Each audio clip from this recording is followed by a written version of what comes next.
Pakistan cricket বোর্ডে আসলে কি চলছে? বিশ্বজয়ী কোচ গ্যারি কার্স্টেন এমন কিছু ফাঁস করেছেন যা পুরো ক্রিকেট বিশ্বকে নাড়িয়ে দিয়েছে। এর পেছনে নোংরা রাজনীতি জানলে আপনিও অবাক হবেন। এপ্রিল 2024-এ অনেক প্রত্যাশা নিয়ে পাকিস্তানের হেড কোচ হিসেবে যোগ দিয়েছিলেন গ্যারি কার্স্টেন, কিন্তু মাত্র 6 মাসের মাথায় তিনি শুধু পদত্যাগই করলেন না, পিসিবির চরম অপেশাদারিত্বের মুখোশও খুলে দিলেন।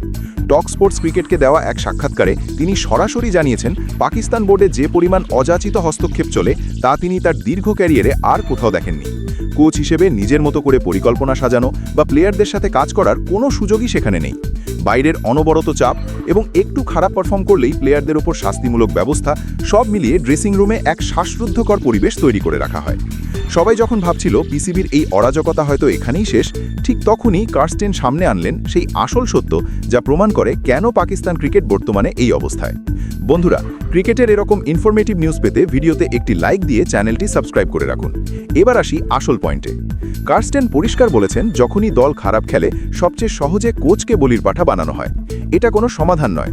কার্স্টেনের বিদায়ের পর জেসন গিলেস্পিকে দায়িত্ব দেওয়া হলেও তিনিও টিকতে পারেননি। এর সোজা অর্থ হলো সমস্যা কোনো একক কোচের নয়, সমস্যা পিসিবির পুরো সিস্টেমের। আমার স্পষ্ট মতামত হলো বোর্ড কর্তাদের এই অতি হস্তক্ষেপ এবং ড্রেসিং রুমে খবরদারির মানসিকতা বন্ধ না হলে বিশ্বের সেরা কোচ এনেও পাকিস্তান ক্রিকেটের কোনো উন্নতি সম্ভব নয়। বারবার কোচ বদলানো শুধু তাদের ক্রিকেট কাঠামোকেই ধ্বংস করছে। গ্যারি কার্স্টেনের এই বিস্ফোরক মন্তব্যের পর আপনার কি মনে হয়, পাকিস্তান ক্রিকেটের এই দুরবস্থার জন্য কি প্লেয়াররা দায়ী নাকি খোদ পিসিবি? আপনার সোজা সাপটা যুক্তি কমেন্টে জানান।